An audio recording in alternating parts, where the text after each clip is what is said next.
Section 33 is a very important provision for the reason that it protects the conditions of service of a workman during the pendency of conciliation and adjudicatory proceedings under the Industrial Disputes Act.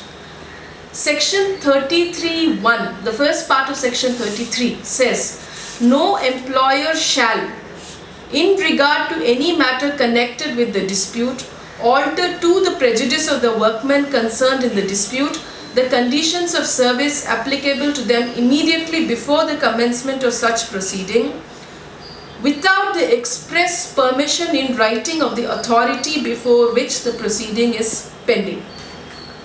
The second part of Section 33 is similar, but it requires an approval of the authority before whom the proceeding is pending to be taken by the employer before effecting any change in the conditions of service. So the spirit of Section 33 of the Industrial Disputes Act is that there should be no alteration in the conditions of service of the workmen concerned to the prejudice of the workmen concerned during the pendency of the dispute.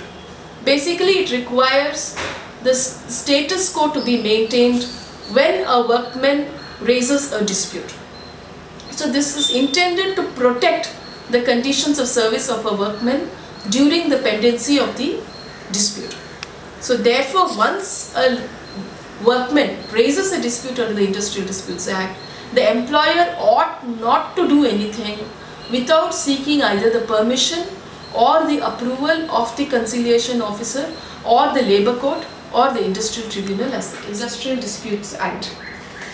When a workman has been in service for a minimum period of 240 days in 1 year, then he or she can be terminated from service only in accordance with the procedure prescribed under the Industrial Disputes Act. The procedure is laid down in Section 25F. Section 25F says, no workman employed in any industry who has been in continuous service for not less than 1 year shall be retrenched by that employer until he or she has been given 1 month's notice in writing indicating the reasons for retrenchment and the period of notice has expired, or the workman has been paid in lieu of such notice wages for the period of notice. B.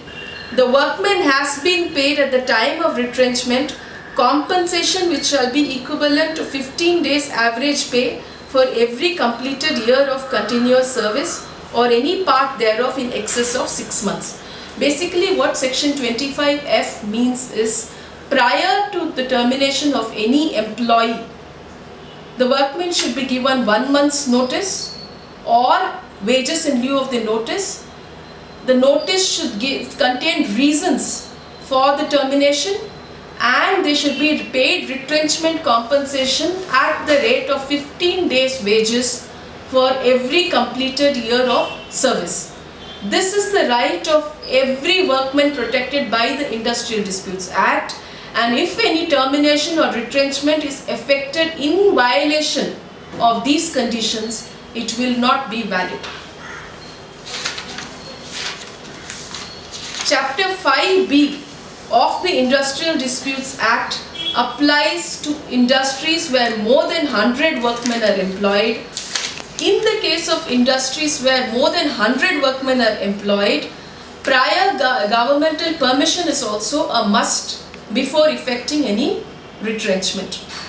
That is, in addition to the protection afforded by Section 25F, under Section 25N there is an added condition that the employer should seek the prior permission of the government before effecting any termination or retrenchment.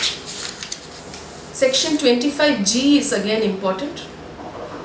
As per Section 25G of the Industrial Disputes Act, the rule of last come first go should be complied with when the employer is retrenching any workman.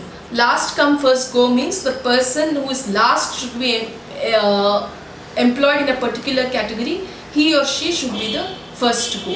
So this is basically a provision intended to protect the employment of senior employees.